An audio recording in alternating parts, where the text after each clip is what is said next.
You're watching Fox 4 Port Arthur Beaumont Orange.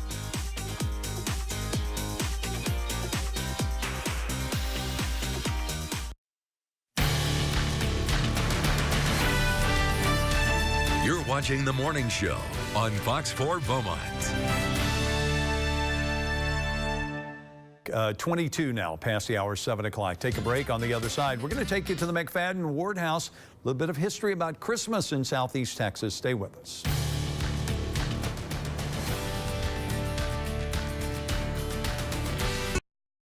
We're coming up on a very, of course, big time of the year for a lot of folks. We're trying to explore and enjoy the season.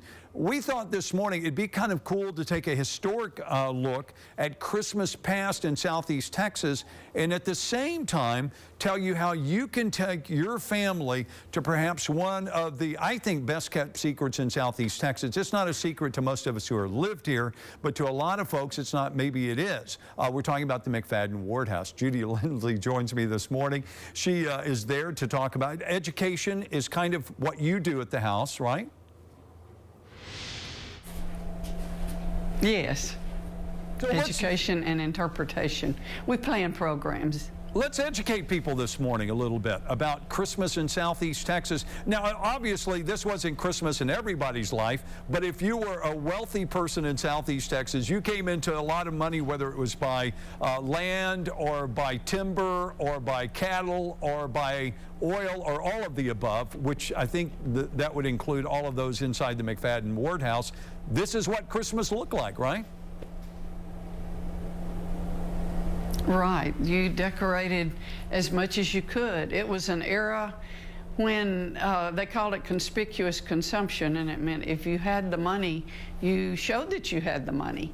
And Christmas was just one more aspect of that, and they could really, really, you know, put their best face forward and tried to go all out with the decor.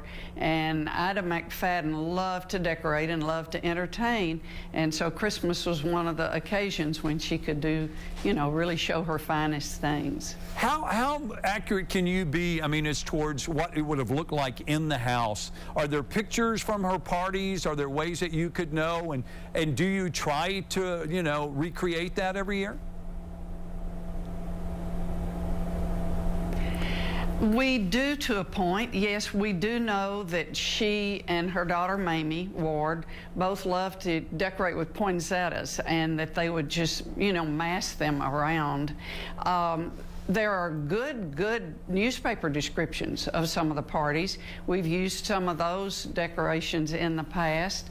And Mamie Ward also kept a diary, and in it, many times she would record what kind of decorations she used. So we do have a few photographs, but they're from later years. There weren't many interior shots in the early years. So we have used the written descriptions. Now, you're standing kind of in the entryway. If you've never been into the house here, it's unbelievable. You walk in, there's this huge staircase that's behind you that certainly makes a statement. And then off to the sides are the variety of rooms. But just looking up at the top of the stairs, I can only imagine when somebody came into the house. So what if we're looking for a date that you would say you're estimating the way you decorate today?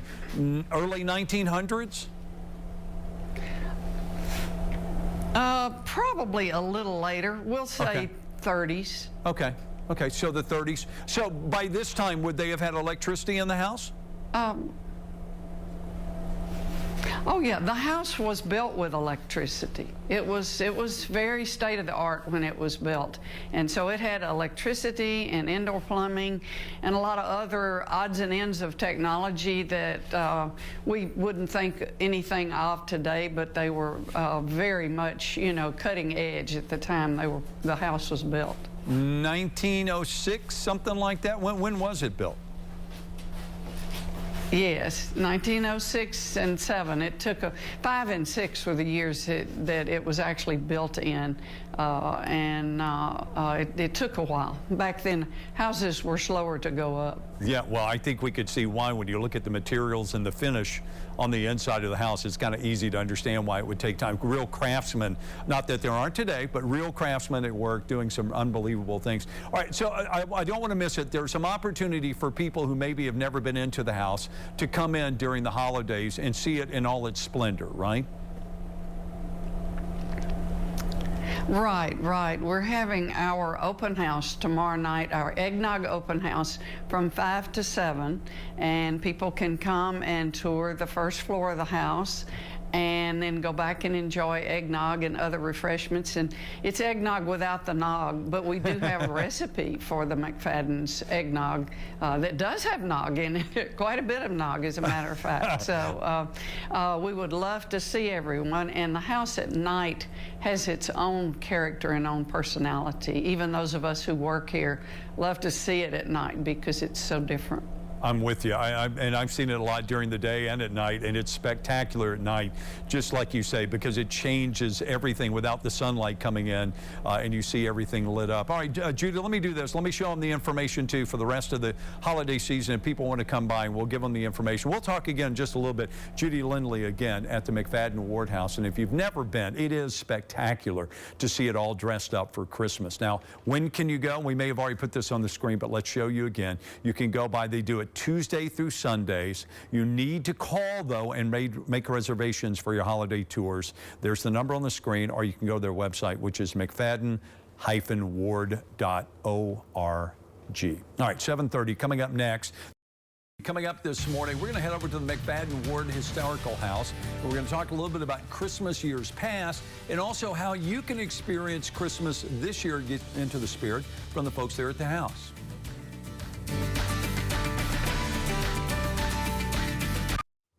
It's 25 past the hour of 8 o'clock. You're watching the morning show on KBTV Fox 4, and we appreciate it. If you've never been to the historic McFaddin-Ward house, this is your chance to really see it in all of its splendor. Some special holiday tours that are going on in the month of December. This morning, Judy Linsley is with us to talk a little bit about it. She is in charge of education, among other things, and programs that go on there inside the house. And we thought it'd be kind of fun to kind of pick Judy's brain about some of the ways Christmas was celebrated in this house. And before we do that, first of all, thanks for getting up with us, Judy. But the other part is a little background, the family, the house, and when it was built. The family was the McFaddin family, and later on their daughter married a Ward, so that's where the Ward comes from. The house was built 1905, 1906, and at the time it was built, it was state-of-the-art. Can you give me, because I mean, when I go by, and it's an unbelievably grand house, and I think anybody who knows the history understands that these were people who had a lot of wealth. They owned land, they had cattle, they had timber, and then eventually they also they were here for the boom of the Spindletop and all the oil that came in. What kind of price tag would have been on this house when they built it in 1905? You know, we don't have any idea. I'm sure it was one of the most expensive homes that had ever been built in Beaumont to that time. But there is no invoice, there are no records from that. And, but a 12,000 plus square foot home at that time, with all of the fine detail and complete with electricity, indoor plumbing, and lots of little odds and ends of state-of-the-art technology of the time. You know, that would have been very expensive. Yeah, I think that's probably an understatement, that it would have been very expensive. And when you walk in, you can't be underwhelmed, I don't think. When you look at all of the woodwork and you look at all the craftsmanship that went into this home, obviously you have a pretty good idea because they kept meticulous records of how they spent Christmases and how they celebrated Christmas. Do I not remember right that they had Christmas parties and they would invite a large number of people from the community to come in during the Christmas season? That's correct. They love to entertain. Ida McFaddin loved to entertain, and her daughter, Mamie Ward, did also. And they like to have parties between Christmas and New Year's. That was kind of their choice time.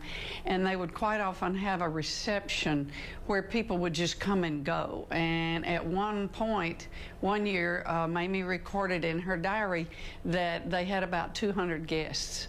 And you can imagine that many people flowing through these rooms.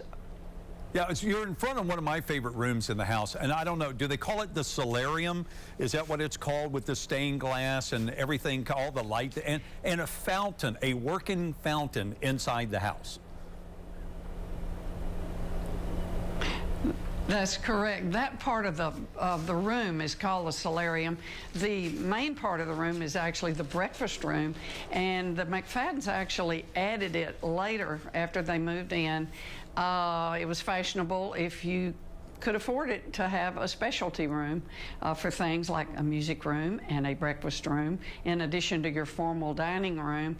And they considered it a less formal eating area than the dining room, but you really couldn't prove it by me. This is sort of an over-the-top room, and I love it. It's just beautiful with all of its fine details. Yeah, I love the way they tied the stained glass in from the solarium into the breakfast room there. It's beautiful. Talk a little bit about at Christmas. We mentioned earlier, fresh poinsettias were a big deal. I guess the crystal that would be laid out would also be significant for meals, right? Yes, it was. They love to have the formal place settings.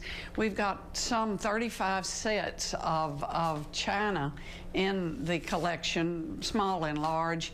We have some beautiful crystal, silver, and that was a good excuse to show off your wealth, would be to set a very opulent table the way they did. And they had formal meals. Later on, they had buffets. They had teas and receptions, and they would always have the exact perfect type equipment, apparatus to carry that out. It was sort of a point of pride. I can only for imagine. Both ladies. Judy, thank you for your time this morning. A Merry Christmas to you. Appreciate your time. Let me also explain to people that there's the opportunity. They have an open house coming up and also a chance to tour the home if you'd like to. And you can see it in all of its Christmas splendor, all of those poinsettias, all of those place settings that we were talking about. They're out on the tables. You can check it all out for yourself. That's Tuesday through Sundays. They're holiday tours. You can make a phone call, and that's probably the best thing to do to reserve your spot. 832-2134, or you can go to McFaddin-Ward.org.